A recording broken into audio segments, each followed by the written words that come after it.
Olá, queridos irmãos. Eu resolvi gravar um vídeo falando sobre orixás, uma vez que em todo o curso de Maca e apometria, do grupo ao qual eu faço parte, tanto junto com o Dirceu, com o André, com o Edson, que é do Neutra, da ULA, e ao grupo da Fraternidade, junto com a mãe Marcela, nós usamos bastante as energias dos orixás. E às vezes a gente comenta nas nossas aulas sobre as energias dos orixás, e nós já fomos questionados do porquê, às vezes, que a gente comenta sobre as energias dos orixás, qual a razão. Então a gente resolveu contar um pouquinho da história, falar um pouquinho do que a gente tem conhecimento, compartilhar esse conhecimento um pouquinho com vocês.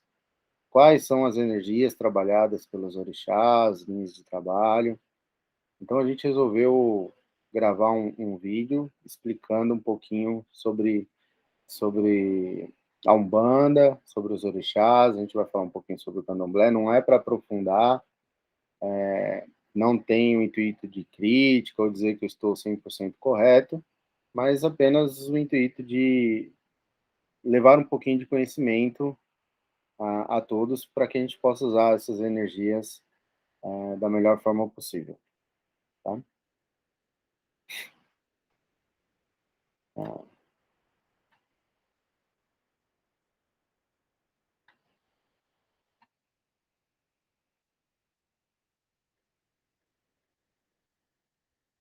Bom, orixás são divindades da criação, tá? São seres que atuam e trabalham, não às vezes na mesma linha ou frequência energética, ou campo vibracional, mas atuam como, são divindades e atuam como tal na criação divina. Eles estão, a gente vai ver mais para frente, são divindades assim como anjos, arcanjos, devas. A gente vai falar um pouquinho sobre isso um pouquinho mais para frente, tá? Deus, quando lendo um livro, um pouquinho esclarecedor, né? Criou tudo dentro de si e precisava exteriorizar toda essa criação. Para exteriorizar, ele criou seres, no nosso entendimento, que são ligados a cada coisa que ele queria criar e que comandam essa criação, né? Deus, na sua onisciência, criou o universo e todos os seres que nele vivem. Não só todos os seres, todas as coisas, tá? Objetos, cristais, árvores, tudo foi criado dentro de Deus e exteriorizado. Deus gerou em si várias classes de divindades, uma completando a outra na sustentação da criação e na manutenção dos seus princípios e na realização da manifestada por ele. Somos seres que também vivemos em Deus, pois somos fragmentos, centelhas divinas da sua existência. Tá? Na Igreja Católica falaríamos do sopro divino, né? Todos nós temos Deus morando dentro de nós. Assim como nós, há outros seres na criação, seres evoluídos ou em evolução consciencial maior que a nossa, que nos auxiliam em nossa evolução. Assim como nós esperamos, também seremos evoluídos a ponto de ajudar seres com uma evolução menor. Tá? Essa também é a nossa missão. Nós também temos o nosso grau de evolução. São exemplos aí de seres evoluídos: anjos, arcanjos, santos, querubins, serafins, Elohims, devas, gênios, temos os dragões, e os orixás, que é o que a gente vai falar hoje, tá bom? Quem são os orixás?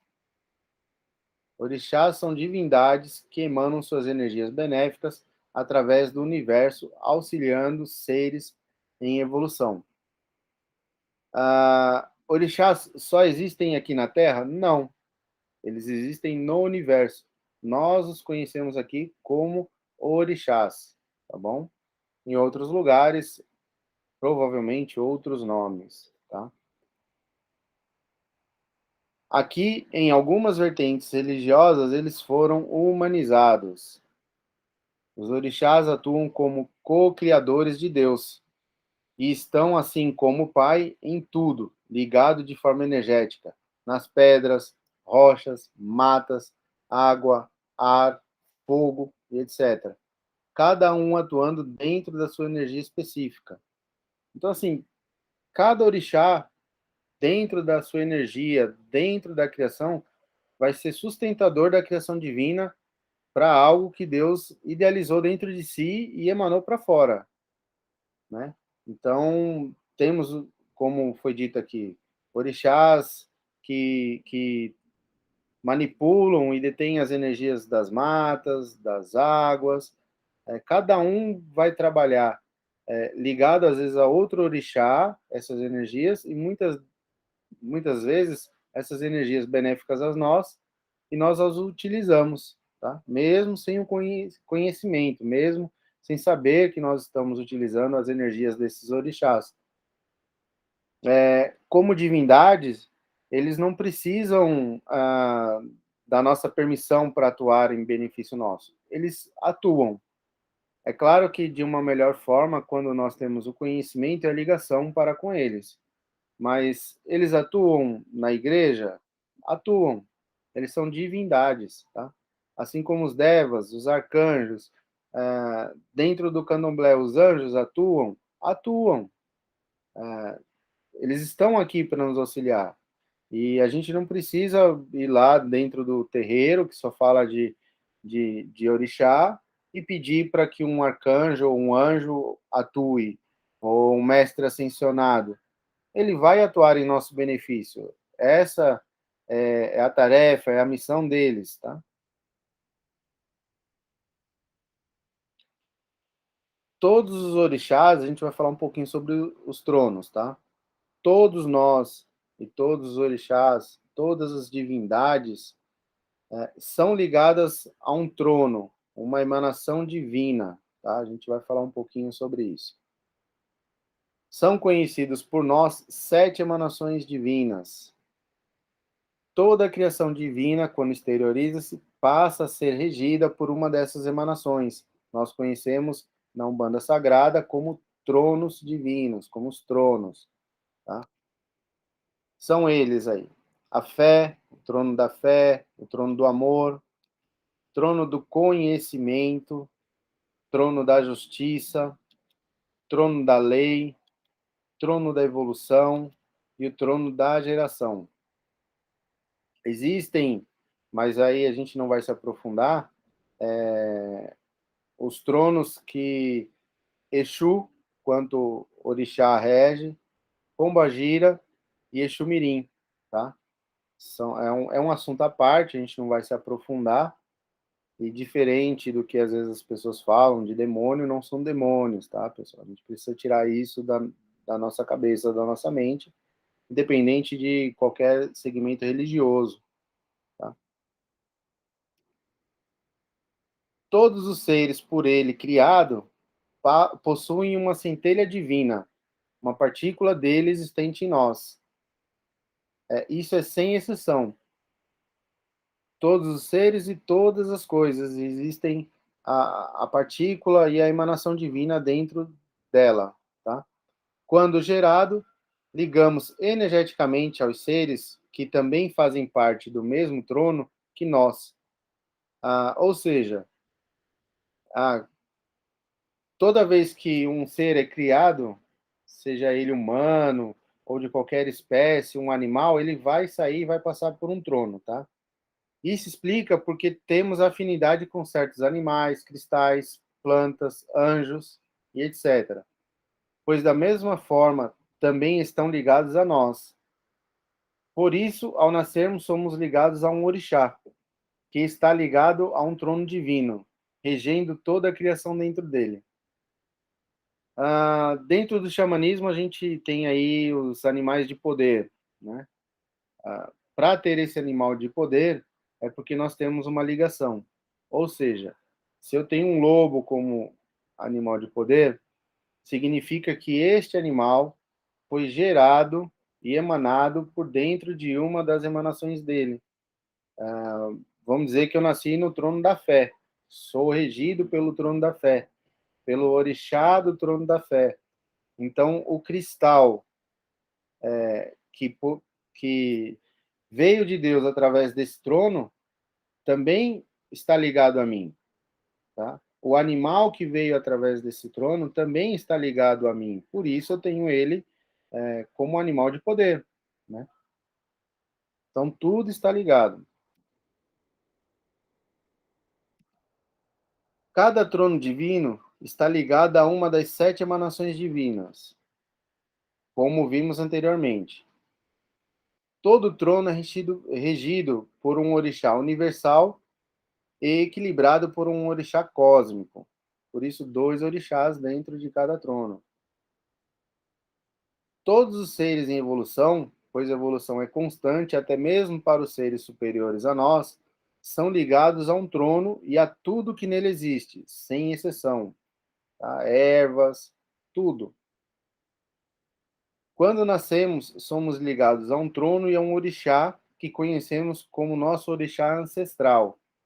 E a cada encarnação, nos ligamos a um par de orixá que nos auxilia em nosso aprendizado e evolução. Ou seja, toda vez que a gente reencarna, a gente vai ter um par de orixá, que é aquilo que a gente precisa cumprir como missão e aprendizado para a nossa evolução.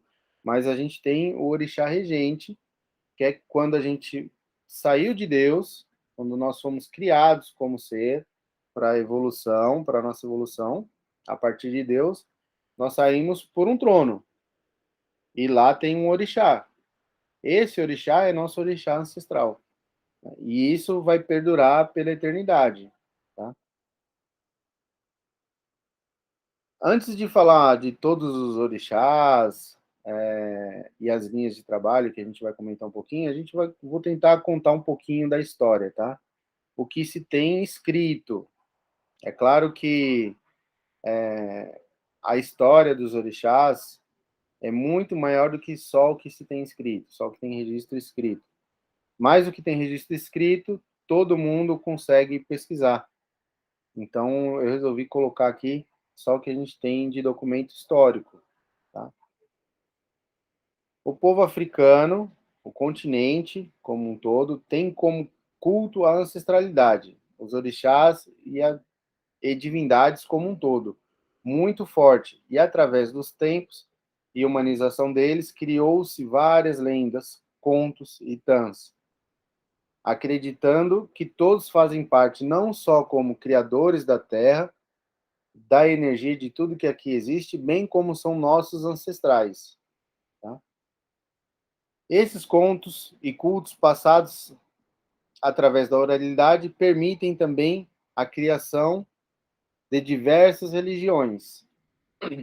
No continente africano, existem diversos cultos à divindade, que denominamos voduns, inquinces, e orixás, e etc., que aqui foram trazidos e unificados em uma religião chamada candomblé, que segue a nação como Queto, Fon, Jeje, Angola, Nagô e Yoruba. Então, o que, que acontece? Lá a África é muito grande. Eles têm várias divindades. Dependendo da região, às vezes eles cultuam o orixá, mas com um nome diferente. Não significa que não tenha aquele orixá em outra vertente religiosa dentro do próprio continente. É um continente muito grande. Tá?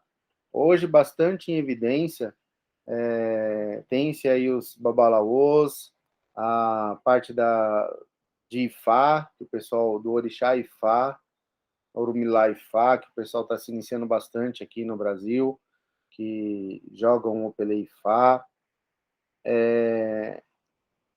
E eles são só da parte da Yorubaland, como eles às vezes eles denominam, né? É só uma pequena região. E a África é muito grande. Então, quando vieram para cá, veio gente de toda a África. E eles acabaram assimilando um orixá, uma forma de culto, com um outro orixá. de nações diferentes, e aí acabou gerando o que a gente tem aqui como candomblé, tá? Hoje, já trazendo o pessoal da África, a religião tradicional Yoruba mais pura, já se tem uma nova visão do culto desses orixás, tá? O culto de orixá só se tem os primeiros registros a partir do século XII. É como eu falei, é muito mais antigo do que isso na África, tá? Mas o registro mesmo, somente a partir do século XII, quando da chegada de Odudua nas terras Yoruba, mais precisamente na cidade de Leifé. Odudua, que significa o grandioso que criou a existência, encontrou uma estrutura social já montada, foi reconhecido como rei desta cidade e dotou políticas de expansão do território Yoruba e padronizou a sociedade politicamente, socialmente e religiosamente. Junto com Odudua, chegou um ser chamado Setilu, que introduziu o sistema divinatório oracular neste território, o qual posteriormente foi denominado Ifá. Tá? Isso é o que se tem registro, história. Por volta de 1400 a 1835, criou-se o território de Oió, expandido e conhecido como um dos impérios mais poderosos desse período. Compreende-se como território de Oió, o sudoeste da Nigéria e o sudeste de Benin. Era muito grande. Tá? Após 4 séculos, no século XVI, o imperador chamado Olufirã aceitou a inclusão do sistema oracular Ifá como prática dentro dos cultos religiosos já existentes naquela região. Na religião tradicional iorubá, existem um deus e aproximadamente 400 orixás. Ou seja, é muito orixá, tá? Mas isso é lá na África. E cada orixá tem um culto próprio, uma forma própria. Lá não tem, segundo o que já foi me falado, alguns africanos com quem eu conversei, lá não tem qualidade, não tem intercruzamento, não tem. Cada orixá é próprio, tem uma forma própria de culto, tem seu povo que cultua, o seu sacerdote. É por isso que quando a gente começa a ter um pouco de conhecimento, estuda um pouquinho, quando eu ouço um sacerdote falar que é especialista, eu sou especialista em orixá, quando eu me cuidei com um africano chamado Kende Patrick Akintinsola, ele era de Ogum e Obaluaê. E desses orixás ele entendia bastante. De Xangô, que é o meu orixá, ele entendia, tinha o conhecimento, faziam os atos bonitinho. Só que um dia ele falou: quer conhecimento de Xangô? Tem que ir lá, pegar o pai de santo, que é de Xangô, que só faz isso a vida inteira, e pedir para que ele te ensine. Ele vai te passar o real conhecimento de quem é Xangô. Só ele. O resto vai te contar a história. Tá? Então, quando vocês ouvirem alguém falando, eu sou especialista, é complicado. Hoje em dia eu vejo o pessoal do candomblé, o candomblé tem aí 16 orixás e o pessoal se junta com os africanos, o que não é errado para obter conhecimento, e aí começa a colocar um monte de orixá diferente, sem o estudo, sem o devido conhecimento. Né? Eu vejo cursos como curso de Ifá em um fim de semana, 2 fins de semana, um mês. O cara na África passa 20 anos estudando. E o cidadão sai lá falando que joga o Pelé Ifá. É muito complicado. Já o jogo de Búzios, aqui do Brasil, do Candomblé, como quem responde são os orixás e tem bastante intuição do Pai de Santo, aí tudo bem, né? Mas jogar Ifá, um brasileiro que está tendo contato há 5, 10 anos falar para mim que joga IFA, meu coração fica na mão e eu não jogo IFA com ele. Tá? É um jogo que tem muito estudo, muita ciência, sabedoria. Tem que ter uma idoneidade muito grande do sacerdote para que possa aquele que for procurar ser beneficiado de um jogo de Fá. Tá? Aí a gente vem para o Brasil. Né? Claro que teve Cuba, tem. Tá? Eu estava conversando ainda hoje com um rapaz que trabalha comigo, que é venezuelano. Ele falou que na Venezuela também tem, em outros países também tem a parte de orixá, tá? Mas a gente vai focar um pouquinho no Brasil. Tá?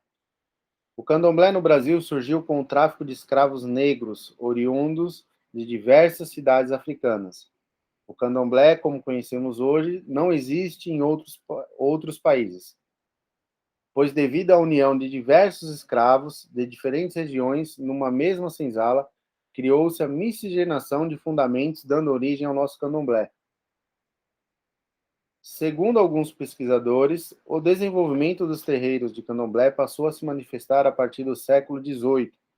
Nesta época, o crescimento dos centros urbanos se tornava um ambiente propício para que vários negros se reunissem e organizassem experiências religiosas mais estáveis e regulares. Já no século XIX, era possível pontuar a existência de alguns sobrados antigos e casarões coletivos em que negros livres organizavam pontos de encontro para a realização de seus cultos. Apesar da existência da repressão imposta pelas autoridades oficiais, o candomblé dava seus primeiros passos formativos. No ano de 1889, a proclamação da República, precedida pela abolição da escravatura, também contribuiu para que a crença afro-brasileira se expandisse. Tá? Então foi um período aí que o pessoal sofreu bastante repressão, não eram permitidos, mas a resistência deles acabou gerando o candomblé e é como conhecemos hoje, tá? E aí, como eu falei lá no comecinho, aqui no Brasil gerou-se várias vertentes de candomblé. Então tem o queto, o jeje, o fon, cada um seguindo uma linha, né? E ao longo do tempo, quem seguiu o jeje foi aprendendo queto, depois foi aprendendo fon, e foi aprendendo congo, e foi unindo mais conhecimento, e agregando mais orixás. Né? Então, hoje, dizer que uma casa de candomblé é pura de queto é muito difícil. Até porque a casa que eu me iniciei no orixá dizia queto.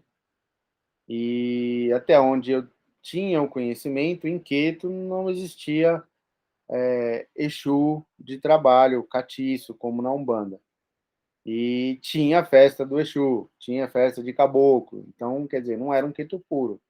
Né? Já tem um pouco da Umbanda aí também. Tá? Então, aí, no Brasil, surgiu a religião Umbanda. Né?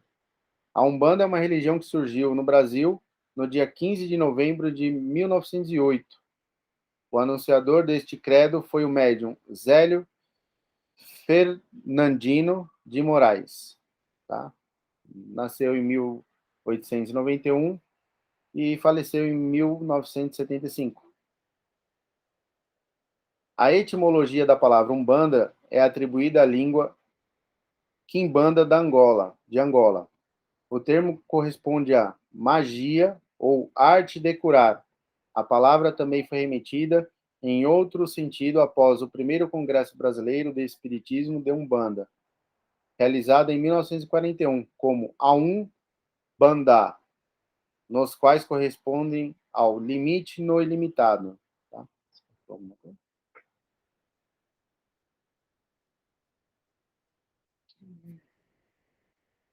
A etimologia da palavra Umbanda é atribuída à língua quimbundo de Angola.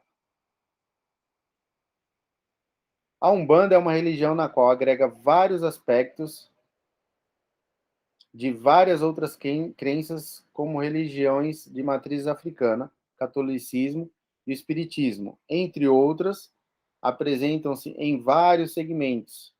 A Umbanda tradicional, a mista, esotérica, astrológica, sagrada e etc. Tem outras várias aí.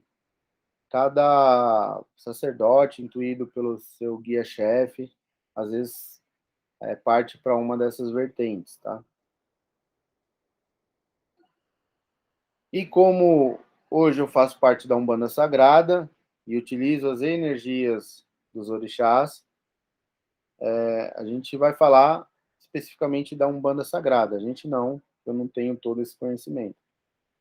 Mas o que eu posso dizer para vocês, tá? Quem vai acabar falando mais é a Mãe Marcela, é que assim, a religião tradicional Yoruba, as religiões derivadas dela, aqui no Brasil, Candomblé, e dentre outras, e na própria África, o orixá é muito humanizado, tá? Eles acreditam que os orixás estiveram aqui encarnados, ligados diretamente à criação, fizeram parte da sociedade, Xangô foi rei, inclusive existe uma linhagem real escrita na África de Xangô, desde o primeiro Xangô, com os reis, seus filhos, tem toda a árvore genealógica. Vou dizer que isso não ocorreu? Não, tá? Pode ter ocorrido, sim, mas não é orixá, como divindade, tá? Pode ser uma... eu entenderia, conforme a gente vai trazendo para a religião tradicional Yoruba, Candomblé, uma energia mais densa, seres ligados aos orixás, a linhagem dos orixás, de energia mais densa. O orixá, como divindade, não tem como encarnar. Tá? Para encarnar aqui, a gente precisaria ter um corpo mais denso, né? Tem que ter um corpo astral. Uma divindade normalmente não tem um corpo astral formado para que... Aliás, nem o mental inferior provavelmente eles têm. Se tem, já tem o domínio completo sobre eles, e não tem a negatividade que a gente tem aqui, tá?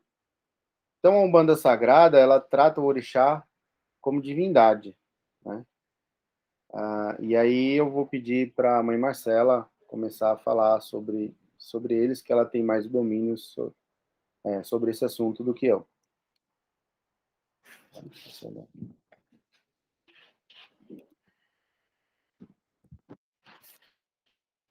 Boa noite, pessoal.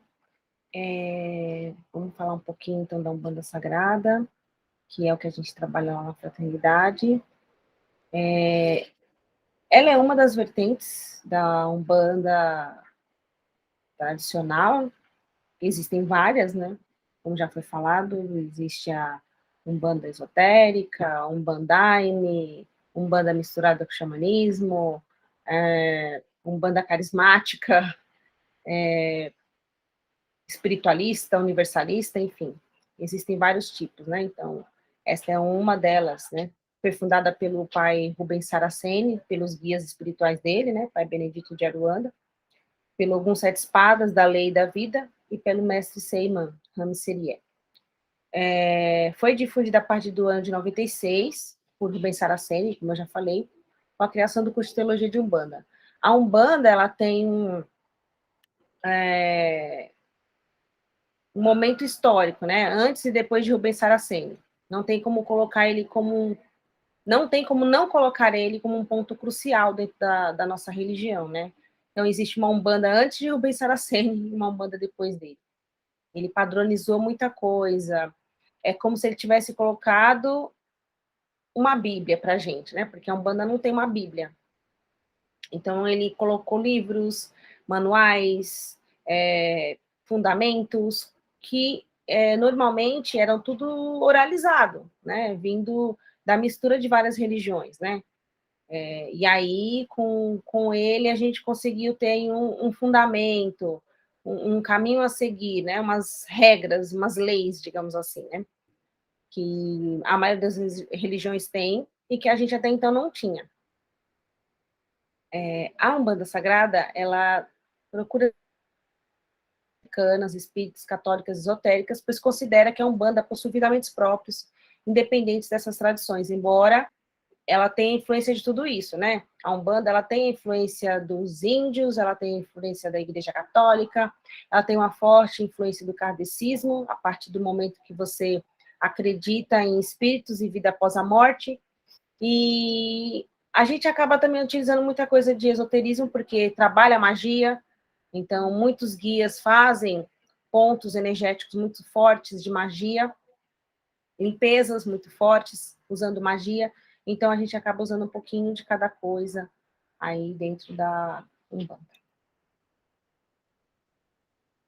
Saraceni preconizava a existência de 14 orixás agrupados em pares, né, uma energia masculina e uma feminina, e esses pares divididos em 7 tronos, né, que compõem as 7 linhas da Umbanda. Esses tronos são divididos, são qualidades divinas essenciais para o processo referente à evolução dos diversos planos da vida. Os primeiros 7 orixás de cada trono, né, são chamados de orixás universais, e são responsáveis pela sustentação das ações retas e harmônicas. E os outros 7 são chamados de orixás cósmicos. Os universais e os cósmicos, eles estão muito ligados às polaridades positivas e negativas. Então, os universais, polaridade positiva, não significa que ele é positivo de bom ou de negativo de mal. Significa só de polaridade, mais e menos. A atuação positiva seria uma atuação que está sempre irradiando aquela energia o tempo todo, a todo momento, para todos. E aí a polaridade negativa seria limpando, né? Equilibrando, trazendo uma harmonia, né? Esses orixás são responsáveis pela atuação corretiva sobre as ações desarmônicas invertidas, né? Os orixás cósmicos, com o objetivo sempre de reequilibrar os seres. Então, a gente sempre vai ter uma polaridade positiva e negativa para trazer o equilíbrio para a nossa vida.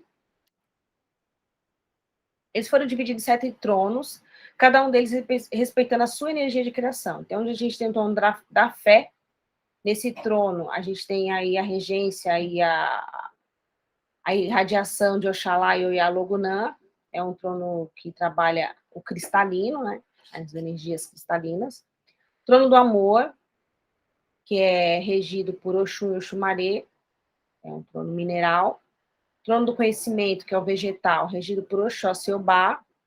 Trono da justiça, que é o ígneo, trono do fogo, né, regido por Xangô e Egunitá.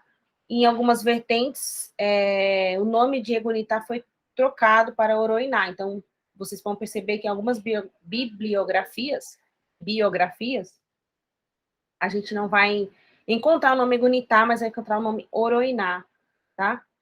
O trono da lei, que é o trono do ar, Ogum Yansan, trabalhando nesse trono. O trono da evolução, que é o trono da terra, é o trono telúrico, Obaluaê Nanamburuquê.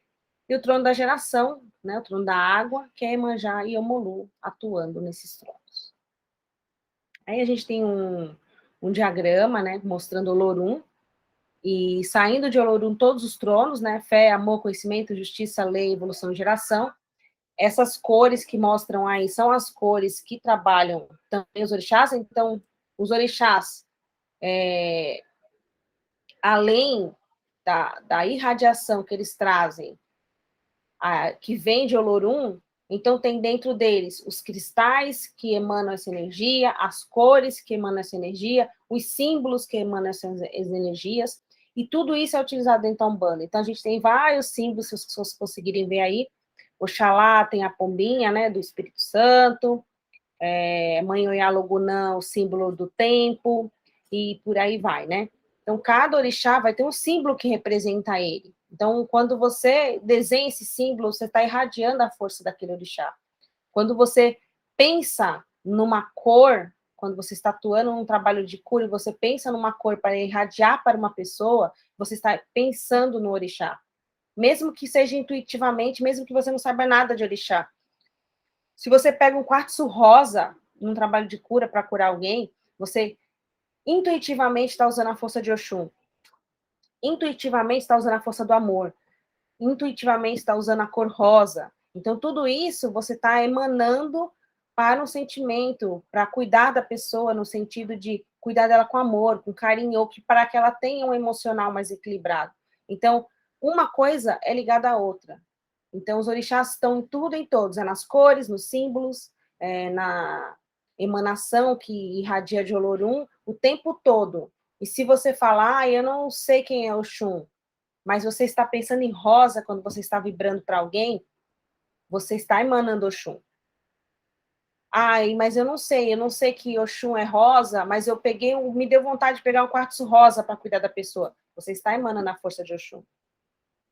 Ah, eu não sei as cores do cristal que eles representam, eu não sei que o rosa é o Oxum, eu não sei nada disso, mas intuitivamente eu estou ali emanando amor. Você está emanando Oxum. Então, esse é um exemplo que, ao tempo todo, você está usando as forças dos orixás sem saber que está usando. Quando trabalhamos na Umbanda Sagrada e em trabalhos espíritas como na apometria, usamos a energia dessas divindades e de seus guias de trabalho. Como eu estava falando para vocês, na apometria, nos trabalhos de maca, nos trabalhos de cura, a gente acaba usando a energia desses orixás, dessas divindades, muitas vezes intuitivamente, sem saber que você está usando, mas você está usando. Basta ter em mente que são seres que têm um único intuito de nos auxiliar nas nossas evoluções. Simples assim. Os orixás ou todas as divindades estão ali com o auxílio de ajudar para que a gente possa crescer na nossa evolução. Todos eles. Orixás, santos, anjos, não importa. Se você está emanando aquela energia, você está auxiliando alguém na evolução dela e se auxiliando na sua própria evolução. A utilização dessas energias são sempre benéficas em todos os trabalhos, basta termos em mente a correta utilização de cada tipo de energia de cada ser. Exemplo, Ogum não agiria com energias corretas para questões de amor em desequilíbrio quanto ao Xumaré. Então, se você está ali emanando uma energia para uma pessoa de amor, de cura, de crescimento, de evolução, é sempre benéfica essa energia, não tem como ser negativa. Se você está fazendo um trabalho de caridade, ajudando o próximo, vai ser sempre uma energia do bem, para o bem daquela pessoa. E, em decorrência disso, para o seu próprio bem. Você também vai estar se ajudando, crescendo, evoluindo. Mas é importante a gente saber como a cada um desses orixás atuam, para que a gente possa usar da melhor forma possível a força e a energia daquele orixá. Então, se eu sei que Ogum é um orixá que, por exemplo, está sempre trabalhando, nos protegendo, nos defendendo, então, sem amor, não cairia muito bem eu trabalhar para Ogum. Cairia melhor eu trabalhar para o Xumaré, que o Xumaré traz o reequilíbrio do amor e principalmente o nosso amor próprio, para a gente se cuidar. Então é importante a gente saber o que cada orixá faz, o que cada energia faz, para que na hora que a gente precisa usar numa apometria, numa maca, num trabalho de cura, a gente saiba estar emanando a energia correta. Não que se eu pensar em Ogum na hora que tiver que cuidar de alguém para o amor, Ogum vai fazer a irradiação, a energia dele, não vai trabalhar para essa pessoa. Ele vai atuar de alguma forma, mas não vai ser 100%. Ele vai fazer o que ele pode dentro do que a gente está pedindo. Mas se a gente sabe o direcionamento certinho, a energia, a irradiação, a cura vai mais certinho.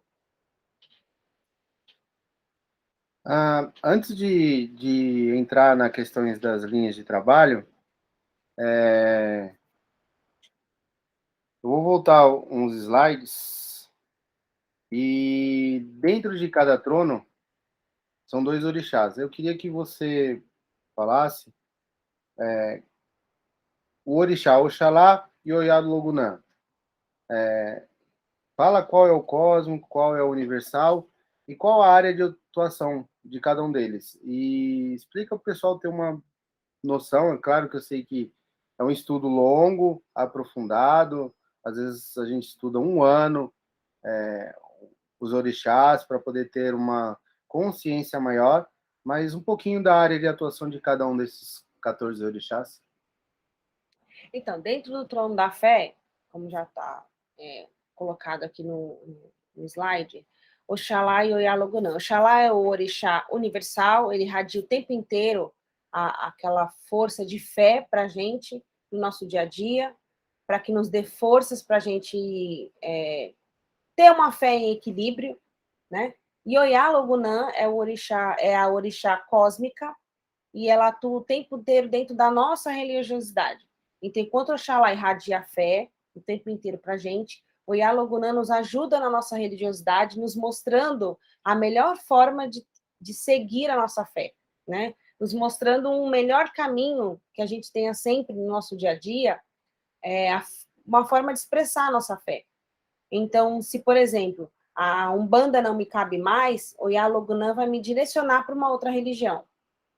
E se dentro da minha religião eu estou fanatizada, eu estou abusando demais daquela religiosidade, o Yalogunã vai quebrar isso, né? Ela vai decantar isso, limpar. Decantar não é a palavra certa, desculpa.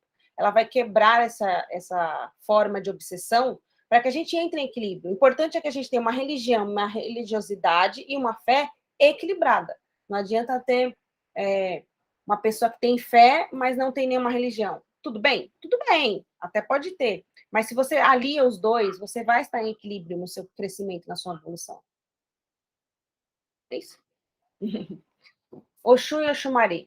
Oxum, ela é a universal, ela irradia o tempo inteiro, né, o amor para tudo e todos, o tempo inteiro.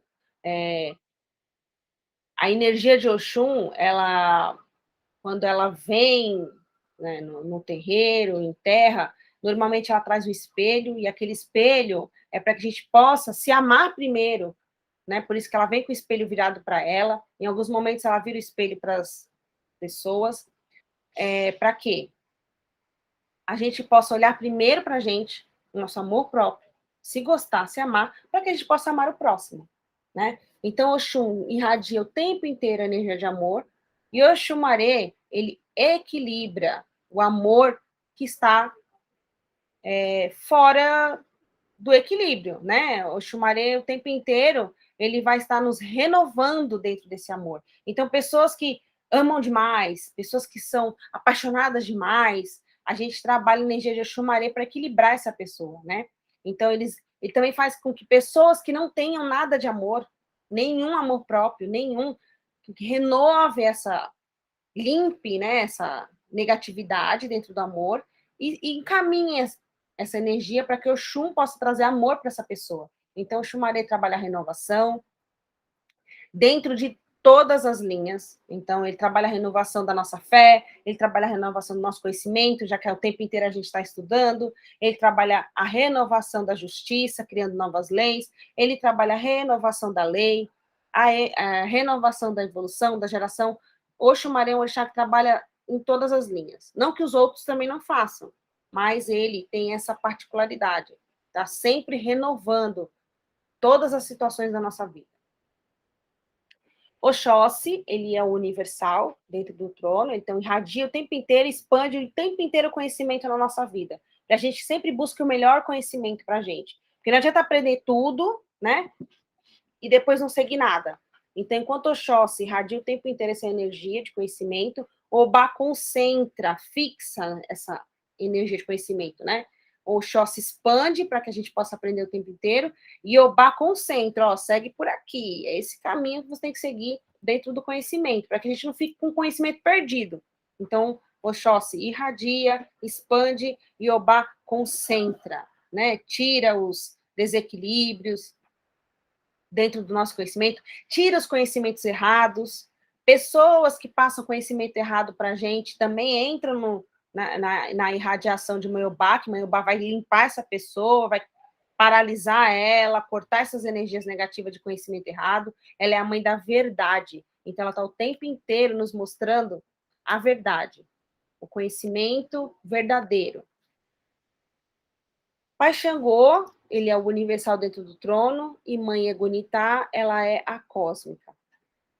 Pai Xangô traz o equilíbrio para a gente, que justiça nada mais é do que equilíbrio. Justiça nada mais é do que dar a cada um o que é de seu merecimento. Isso é ser justo, isso é Xangô. Então, ele traz para a gente o tempo inteiro equilíbrio, né? Nosso equilíbrio, equilíbrio emocional. O trono da justiça trabalha muito o equilíbrio emocional. Então, o Xangô é aquele que abraça, que acolhe, que mostra, fala assim, filho, olha, você tem que estar mais equilibrado, você tem que estar mais seguro, você tem que ser mais justo, mas olha, é assim. Egunitá, ela é uma orixá muito forte, atuante em limpezas, ela descarrega, ela, como eu falo nas aulas de teologia, as energias negativas têm muito medo de Egunitá, porque quando ela chega com as suas espadas flamejantes, né, ela e toda a falange dela, ela dissemina, ela apaga, ela pulveriza, né, vira pó, tudo que é errado, que é negativo, que não traz equilíbrio para a nossa vida. Então, ela limpa, purifica. É como se fosse uma fênix, né? Apaga tudo, vira pó, renasce das cinzas. Isso é Egunitá. Então, enquanto Xangô é abrasador, acalenta, né? Traz no colo, Egunitá apaga tudo, né? Consome, né? Tudo que está negativado. Mas também ela traz uma coisa muito legal. Ela é uma orixá que traz para a gente paixão pela vida, paixão para buscar as coisas que a gente gostaria de fazer e às vezes não tem. E é importante a gente ter paixão pelas coisas que a gente faz, senão a gente faz de qualquer jeito, né? Não faz com vontade, não faz com amor. Então, Egunitá traz isso para a gente, essa paixão de vencer, paixão para buscar as coisas.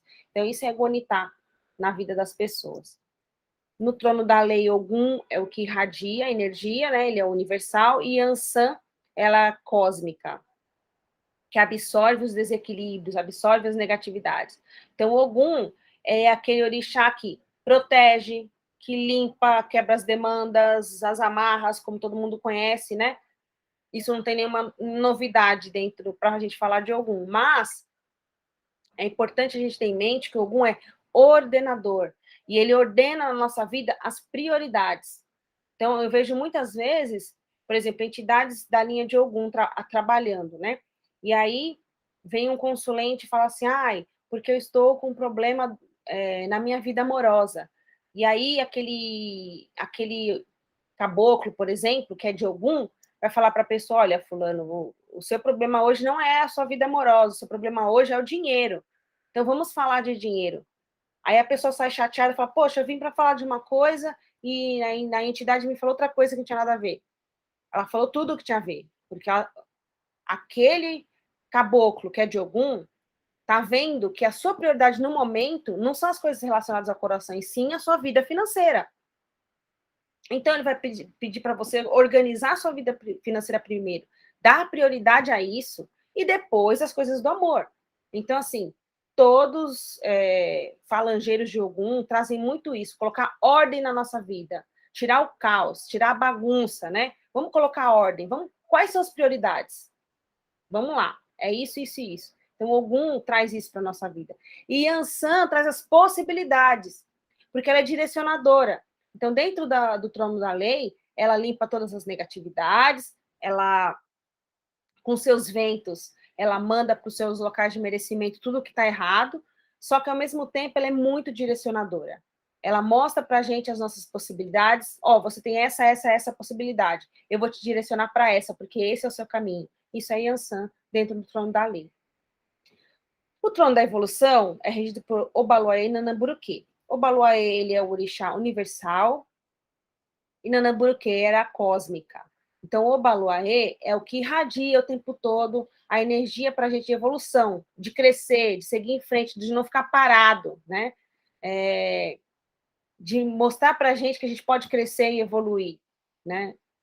Ele é transformador, ele é transmutador. Então, ao tempo inteiro, ele está irradiando essa energia para a gente, de transformar as coisas, de transmutar, de mudar para melhor. E Nanã, é aquele orixá que decanta, que limpa, que acalma, que apassiva a nossa vida. Se a gente está muito desordenado, muito bagunçado, vem Nanã e fala, paciência, calma, tudo tem sua hora. Então, Nanã, ela traz essa energia de paciência, de calma. E tanto o Obaluaê como o Nanã trabalham muito a nossa ancestralidade, né? E nessa trabalhar a nossa ancestralidade, traz os nossos antepassados, né? Traz, assim, onde que os nossos antepassados pisaram? Que chão que eles pisaram? Isso vem para a gente até hoje. O chão que a gente pisa hoje é o chão que os nossos antepassados passaram. Então, isso traz tudo para a gente, essa relação de ancestralidade. E eles são orixás sábios. Então, trazem uma sabedoria imensa dentro dos tronos. Então, eles têm essa coisa de nos dar a paciência que as coisas vão mudar. Tenha calma, tudo vai mudar. Então, é o Baluaê Nanã. Iemanjá e Omolu, do trono da geração. Iemanjá irradia o tempo inteiro, né? Aquela energia de criar, gerar. Ela é a mãe, né? É considerada a mãe dos orixás. E Oxalá é considerado o pai dos orixás. Então, dentro da Umbanda, a gente tem o pai e a mãe. Oxalá é o pai, Iemanjá é a mãe. Ela irradia o tempo inteiro as possibilidades de criação, de geração, de tudo que é novo, de ideias. Tudo isso traz, Iemanjá traz para a nossa vida, né? Essa irradiação. Ela é uma orixá universal. E Omolu é o cósmico. Omolu, dentro do trono da geração, ele é o orixá que protege a geração. Tudo que Iemanjá cria, tudo que a Iemanjá gera, Omolu protege isso. Ele protege com unhas e dentes. Então, se tiver que paralisar, ele vai paralisar. Se tiver que cortar, ele vai cortar. Se tiver que ceifar, ele vai ceifar. Ele é conhecido como o Senhor da Morte em muitas religiões, não só dentro da Umbanda. Só que, para nós, a morte é uma passagem, né? Uma passagem de matéria para espírito, né? Da carne para espírito. Então, o Molu, ele protege toda a criação de Iemanjá. Então, ele protege, como eu falei, com unhas e dentes. E o Molu, ele é o orixá que mais emana amor. Né? Todo mundo fala que Oxum é a mais amorosa, mas eu vou quebrar os seus paradigmas. Porque quem mais emana amor é o Molu. Porque todos os espíritos perdidos, caídos, que não tem mais nenhuma opção de resgate, o Molu é a última chance daquele espírito ter um caminho melhor. Então, o Molu vai lá, meu filho, vem aqui, você tem mais uma chance, vem comigo. Então, o Molu resgata esse espírito, faz com que ele se modifique para que ele possa seguir o seu caminho de evolução para onde ele tiver que ir no seu local de merecimento. Então, o Molu, ele, como a gente fala, ele é a última esperança dos espíritos caídos, perdidos, que, por si só, resolveram a vida inteira fazer mal para as outras pessoas, matar, roubar, enfim. Quando ele desencarnou, ele tem que pagar pelos seus processos de ação e reação, né, dentro da lei, da causa e efeito, e nisso o Molu é o último recurso, a última esperança desses espíritos que deliberadamente fizeram mal a vida toda. Então, se alguém achava que Oxum era por amor, não estão sabendo de nada.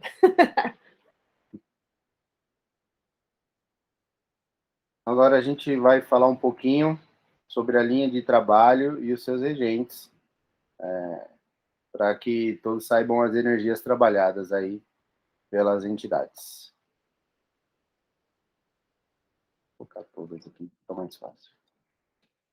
Então, dentro do trono da fé, a gente tem a linha de boiadeiros, que é regido por Mãe Oiá Logunã. Os boiadeiros é aquela linha forte, aguerrida, que quebra demanda, que faz vários feitiços, que trabalha nas energias mais densas. Tanto é que, normalmente, porque a gente vê, a energia de boiadeiros é muito próxima da energia de Exu, né? Por quê? Um ser espírito que está em evolução, e ele começou, por exemplo, os seus trabalhos espirituais na linha de esquerda, na linha de Exu, quando ele passa para uma linha de evolução, que é uma linha de direita, como a gente fala, a primeira linha que ele vai trabalhar ali, normalmente é boiadeiros ou baianos. Então, assim, a gente tem a forte influência de Exus na linha dos boiadeiros, né? E é uma linha que trabalha o tempo, né? Então, com o seu laço, ele laça todos os espíritos que estão perdidos, ele, como ele fala, Ebo, ele traz para junto dele os médiuns, os espíritos das pessoas que estão perdidas, perdida na vida, não sem saber o que fazer, e aí eles trazem ali no seu laço essas pessoas, esses médiuns ou esses espíritos, para quem dentro da linha do tempo, dentro da linha de Mãe Oiá Logunã, eles sigam seu caminho de evolução, dentro do seu merecimento, de forma correta. Então, os boiadeiros, essa força, né? Eles são aqueles espíritos de seres que passaram pela terra, que trabalhavam na lida do campo, então são pessoas muito fortes, que lidam com os bois, com os cavalos, né? E eles gostam de comidas fortes, bebidas fortes, porque trabalhavam à noite, de manhã, de dia, no sol. Então, são espíritos muito aguerridos, muito fortes, trazem essa força do pessoal do campo, né? O arquétipo do pessoal do campo, o arquétipo do pessoal do Nordeste, né? Aquele pessoal que trabalha na lida com os bichos, e são normalmente pessoas muito fortes. A linha de Erês, ela é regida por Pai Oxumaré. Os Erês é a linha que a gente fala das crianças, né? Mas não significa que todos aqueles Erês que estão ali são o arquétipo, a imagem de uma criança, né? Um espírito que aceita trabalhar na falange de Erês, ele tem que ser um espírito muito puro, porque os Erês, eles trazem a pureza das crianças, né? Eles trazem aquela que na Terra as pessoas quase, o ser humano, é difícil ter um ser humano que tem a pureza de um Erê, uma pureza de uma criança. Então, os Erês trazem essa força de purificação. E muitas vezes as pessoas não entendem que a linha de Erês é tão forte, se todos os terreiros soubessem, trabalharia mais vezes, porque traz muito equilíbrio para os médiuns, traz muita alegria, né? Traz aquela pureza de criança, como eu já falei, traz aquele olhar diferenciado que criança tem, que normalmente adulto já não tem mais, né? Então, os Erês, eles estão brincando, comendo uma bala, tio, toma uma bala, e ali naquela bala tem toda uma magia que vai te limpar, vai te curar, vai trazer a cura dos seus males, a cura das suas tristezas. Não tem quem não saia de uma gira de Erê, que não saia feliz, que não saia alegre, renovado, né, com a axé desses espíritos, dessa falange de Erês. A linha de caboclos, ela é regida por Pai Oxóssi. Os caboclos são os índios, né? Mas tem muitos espíritos que, digamos assim, receber o merecimento de trabalhar na linha de caboclos e que não necessariamente eram índios. Mas são seres que têm essa afinidade de trabalhar na mata, na força de Pai Oxóssi. São espíritos que trabalham muito a força das plantas, como remédio, como cura, né? Eles trazem muito a pagelança, né? Esses rituais de indígenas mesmo, né? A força da mata, e tudo que tem dentro da mata, né? Então, os caboclos são esses espíritos também guerreiros, que vão à caça, que vão à busca do alimento para a família. Então, ele traz esse arquétipo, né, do espírito guerreiro, do espírito que vai à luta, que vai lá buscar a sua subsistência na mata, que vai plantar, que vai caçar um bicho, que vai, através também da mata, descobrir os segredos e os remédios. Então, tudo isso traz a linha de caboclos, né? A linha de cura, né? Linha de cura, é isso. Trabalhar Pai Oxóssi, traz essa força forte aí da cura. A gente está falando, assim, o regente da linha.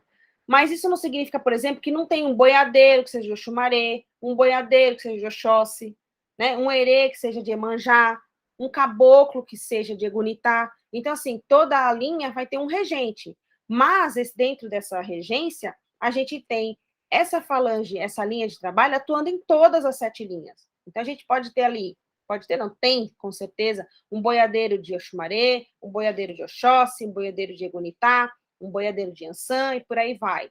E em todas as linhas vai acontecer a mesma coisa. Então, assim, tem o regente da linha, então todos os caboclos são de Oxóssi, por exemplo, mas dentro desses todos os caboclos de Oxóssi, a gente vai ter um caboclo de Oxalá, um caboclo de Oxum, um caboclo de Ogum, um caboclo de Iansã, e por aí vai. É importante vocês terem essa definição, porque nem todos os caboclos vão vir trabalhando da mesma forma, nem todos os herês vão vir trabalhando da mesma forma, por causa desses cruzamentos. Porque senão uma linha não ia ter conexão e complemento com a outra. Então é importante saber isso. A linha de ciganos é regida por uma Egunitá, né? Que também é conhecida como Santa Saracali. para os ciganos, né? É o sincretismo, digamos aí. Santa Saracali é aquela santa padroeira do povo cigano, que é o povo andarilho, que traz essa força do povo errante, né? Que está sempre caminhando, buscando novos caminhos, novos horizontes. O povo cigano é aquele povo extremamente comerciante, então tudo que tem a ver com trabalho, com comércio, com vendas, a gente tem forte ali atuante a linha dos ciganos. É um povo muito alegre, muito feliz, que através da sua dança limpam todas as negatividades, curam o nosso emocional, o nosso íntimo. A linha de ciganos é uma linha muito, muito, muito trabalhadora. Tem gente que acha que cigano é pessoa de rua, por exemplo, né? E não é. A linha de ciganos é uma linha muito, como se diz? Que trabalha essa força da alegria, da felicidade, né? Essa força de mostrar para a gente que a gente tem que ter o tempo de trabalho, tem que ter o tempo de festa, tem que ter o tempo de alegria, e não pode deixar de fazer todas essas coisas, né? O povo cigano traz muito, muito, muito a sabedoria dos mais velhos, eles respeitam demais, sempre tem ali um mais velho dentro do clã, que todo mundo vai seguir aquele cigano mais velho, que vai orientar todo mundo. Os ciganos respeitam demais os seus mais velhos, não que as outras línguas não façam isso, mas isso é muito forte dentro da cultura cigana também. Aí a gente tem a linha dos malandros e dos baianos, que são regidos por Manhãçã. A linha dos malandros, os mais conhecidos são os Zé Pilintras, né? Também tem outros Zé dos Anjos, Zé Pilintra, Camisa Negra, Zé das Almas. Existem vários tipos de malandros com esses na linha do seu Zé Pilintra. E também tem as malandras, Maria Navalha, Maria do Cais, né? Por aí vai. E a linha de baianos também é regido fortemente para Mamãe Ançã. Essas duas linhas a gente coloca junto, porque normalmente, né, a gente tem ali malandro e baiano, baiano e malandro, trabalhando junto. É uma linha que trabalha muito forte magias, quebra de demandas, limpeza de energias negativas. Também tem aquela alegria do povo baiano, né? Então, eles, através de quebra-coco, eles falam que quebram as mirongas, quebram as simpatias, quebram as magias. A linha de malandros e de baianos também traz fortemente aqueles remédios naturais, as garrafadas, que na época que existia essa linha de malandros muito forte em terra, né, que a gente fala, seu Zé Pilintra, eles falam assim que lá vem o médico dos pobres, né? Porque ele vinha de roupa branca para falar que se representar como eu vou cuidar de vocês. Então, eles traziam muito forte a influência dos remédios através das ervas. Então, as garrafadas era muito forte, e ainda hoje, muitas entidades da linha de malandros receitam garrafadas para as pessoas, como remédio, né? Porque em 1900 bolinha não tinha como ir ao médico, né? Era muito caro, era mais pobre e não tinha condições de ir ao médico. Então, eles tinham esse axé. Quando vinha em terra, receitava várias coisas para as pessoas, para os médiuns, para os consulentes, e os baianos trazem a quebra de energia muito forte, quebra de energias negativas, eles trabalham muito o nosso emocional, malandros e baianos trabalham muito o nosso lado profissional, né, de conseguir bons empregos, quem está precisando, pede para eles ajudam, né, porque amanhã é que direciona, então, pessoas que precisam mudar de emprego, trocar de emprego, então eles são essa linha que trabalha fortemente essa parte, né. A linha dos pretos velhos, que é regida por Baluaê, os pretos velhos são os seres mais, assim, digamos assim, ascensionados dentro da linha da Umbanda. Eles são os vovôs e as vovós, né? E para a gente, eles são sabedoria, humildade, respeito, ancestralidade. Os pretos velhos trazem a simplicidade, o carinho, a caridade, com aquela voz tranquila, serena, porque eles sabem, eles já correram a vida inteira. Agora eles andam calmamente, porque sabe que vão chegar da mesma forma do que quem está correndo. Então eles andam devagar. E eles fazem, né? Através do sinal da cruz, a limpeza de quebras fortes de energias, né? Eles trazem para a gente calma, sabedoria, vamos lá, tudo tem seu tempo, não é assim. E não tem quem não consiga se sentir acalentado por um abraço de um preto velho, por uma lágrima de um preto velho. Lágrima de preto velho limpa e faz curas sensacionais. Então, essa falange, a linha dos pretos velhos, é a linha mais sutil dentro da Umbanda, que já está, como se digamos assim, passou por vários estágios e chegou na um espírito que chega na linhagem para trabalhar na falange dos pretos velhos é um espírito muito evoluído, muito ascensionado. Tanto é que pretos velhos trabalham em vários planos, várias dimensões, e às vezes a gente nem sabe, magias fortíssimas, e às vezes a gente nem imagina que tem ali um preto velho atuando, cuidando, numa dimensão diferente da nossa, e eles estão lá. São seres extremamente evoluídos. Quem puder ficar do lado de um preto velho, conversar com ele e adquirir um 0,0001, né, da sua centelha de sabedoria, saiba que você é muito abençoado. A linha dos marinheiros, que é regida por Mãe Iemanjá, trabalha fortemente o nosso emocional, né? Por trabalhar no mar, trabalha fortemente o nosso emocional. Muitas pessoas acham que os marinheiros, quando vêm assim balançando em terra, acham que eles estão bêbados por causa do rum, da tequila, da cachaça. Não é nada disso. Eles estão ali, ó, imitando, não, como se diz, no balanço do mar, né? No navio, né? Naquele arquétipo deles de que está balançando no navio. E através desse trabalho deles, eles, como eu falei, trabalham fortemente o nosso emocional. Então, por trabalhar as águas. Então, quem estiver no trabalho de cura e precisar tratar o emocional de alguém, pede ajuda de um marinheiro, que ele vai atuar fortemente ali para ajudar aquela pessoa. E não que eles não façam outros trabalhos, fazem, mas o intuito deles é trabalhar principalmente o emocional. E a gente tem a linha da esquerda, que é regida por Ogum. Nessa linha a gente tem os Exus, as Pombagiras e os Mirins. A linha da esquerda vai estar atuando em todos os tronos. Então, a gente tem Exu de Oxalá, Exu Pombagira e Exu Mirim, Pombagira Mirim, de Oxum, Exu Pombagira, Exu Mirim, Pombagira Mirim, de Oxóssi. Todas as linhas vai ter a sua falange da esquerda, né? A esquerda é o arquétipo que está mais próximo da gente no dia a dia.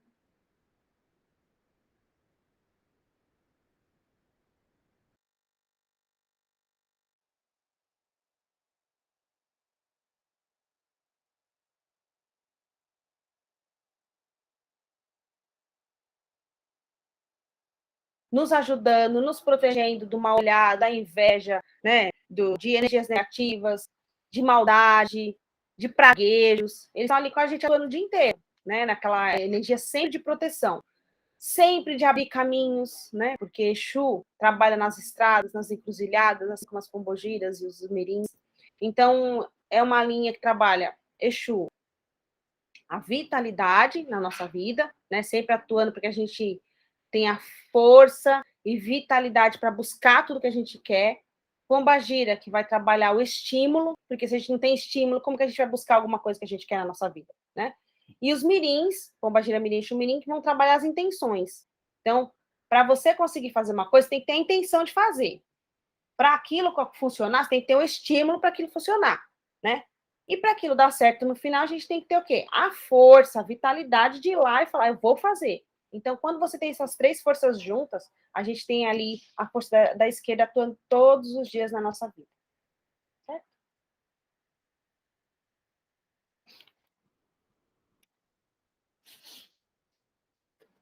Então é isso aí, pessoal. A gente trouxe aqui um pouquinho, falamos um pouquinho sobre cada orixá, cada linha de trabalho. É interessante ver, ela falou sobre Oxumaré. Oxumaré trabalha com arco-íris. O arco-íris tem todas as cores. E aí ela falou assim, Oxumaré é um orixá que transita por todas as tronos, por todos os tronos, atuando em todos os tronos. E ele trabalha com todas, dentro do seu arco-íris, com todas as cores, né? Ela falou das linhas de trabalho. Um boiadeiro tem seu orixá regente? Tem, mas nessa minha encarnação, ele trabalhando comigo, ele vem pela linha de Xangô? Vem pela linha de Xangô, tranquilo. Ele é um boiadeiro de Xangô, regido pelo seu orixá, que é o Logunã. E, como vocês puderam perceber, dentro da Umbanda Sagrada, tá? Os orixás são divindades, tá? Eles irradiam aqui para trabalhar no médium, irradiam. Mas a gente trabalha eles como divindade. Por isso, a gente tem aí, quem tem um pouco do conhecimento da Umbanda Sagrada, consegue trabalhar dentro de um centro kardecista, dentro de um grupo apométrico, com muita facilidade, trabalhando as energias dessas divindades. E também das linhas de trabalho, né? Não é porque são um pouco menos evoluídos, mas muito mais evoluídos que nós, que não vamos trabalhar energias excelentes, né? Então, quando a gente tem um trabalho na apometria que precisa de um agente da lei, né? De alguém que ordene tudo, coloque tudo no seu devido lugar, a gente vai trazer Ogum, né? Tá tudo desordenado, uma brigaiada danada entre um obsessor e o assistido. Poderia trabalhar com as energias da justiça? Sim, mas como ela falou, Xangô vai atuar quando está equilibrado, vai irradiar aquele equilíbrio. Quem é que vai trazer esse equilíbrio? Então, quem que é? Egunitá. Fugiu da cabeça. Então, assim, são divindades. Também me questionaram, por que você está falando, né? Deveria falar dos mestres ascensionados. Mais para frente a gente vai gravar um vídeo dos mestres ascensionados, da fraternidade. Mas o que eu expliquei para a pessoa? A gente está falando no grupo de Maca, num grupo apométrico, para que quebre esses paradigmas e que todos entendam que, quanto divindades, eles atuam do lado de Devas, do lado dos mestres ascensionados, na fraternidade branca. Tem um caboclo que cuida de uma das naves, que é dirigente, me fugiu o nome agora. Então, assim, esses preconceitos são nossos, né? Quanto Exu, vamos falar um pouquinho, Exu Orixá. Mais para frente a gente pode gravar um vídeo falando sobre Exu Orixá, Pombagira Orixá, Exu Mirim Orixá. Eles têm um trono próprio, eles têm uma função dentro da criação, cada um na sua atuação como divindade também. São muito atuantes, a gente nem percebe, e a gente tem muito preconceito aqui. Por isso a gente resolveu gravar esse vídeo. E eles trabalham em conjunto com todos essas outras divindades, e esse preconceito é nosso, eles não têm. O único intuito deles, como foi falado aqui no vídeo, é auxiliar a nossa evolução, né? Para nós não importa cor, religião, sexualidade, para eles não importa nada disso. Eles já superaram todos esses paradigmas nossos, todos esses preconceitos nossos. Eles não têm isso. Esses sentimentos humanos são nossos. Sentimentos humanos, né? Raiva, ódio, amor, enfim, tudo isso é nosso. E eles só atuam para nos ajudar a ser melhor. Eles não passam por esses sentimentos, essas qualidades, enfim, defeitos. Quanto seres aqui encarnados na Terra, a nossa tarefa, né, é ter amor ao próximo, o amor que Cristo nos ensinou, é continuar a nossa evolução para se aproximar novamente de Deus, né? Dentro da Umbanda, Olorum, Olodumare, do Candomblé, todos eles, quando você traduz, é Deus, né? E o objetivo maior é nos aproximar do Pai. E eles, como já são evoluídos, têm em seu coração o intuito de nos auxiliar a retornar ao Pai. Todos nós, eu ouvi outro dia, seremos logos universais, governantes de planetas, enfim, estamos longe ainda, é claro, mas essa é a nossa evolução, né? E nós temos essa gama de divindades e seres que nos auxiliam diariamente. Mesmo que nós não saibamos da existência deles, mesmo que na nossa ignorância nós os condenemos, que nós queremos distância dele, né? Não quero saber de orixá, é coisa ruim. Precisamos eliminar isso dos nossos corações, mas enquanto não eliminamos, eles estão aqui, nos auxiliando, com toda a sua força, dentro da criação, com as suas energias, irradiando constantemente para todos os seres. E é isso que eu queria trazer para vocês. E com o que foi falado aqui pela Marcela, mãe Marcela, dá para trabalhar tranquilamente utilizando essas energias, tanto dos orixás quanto das linhas de trabalho, dentro de um grupo apométrico. Tá bom? Então é isso. Hoje a gente vai encerrando o vídeo por aqui. Agora, sendo noite, então boa noite a todos. Fiquem com Deus. Boa noite, Axé.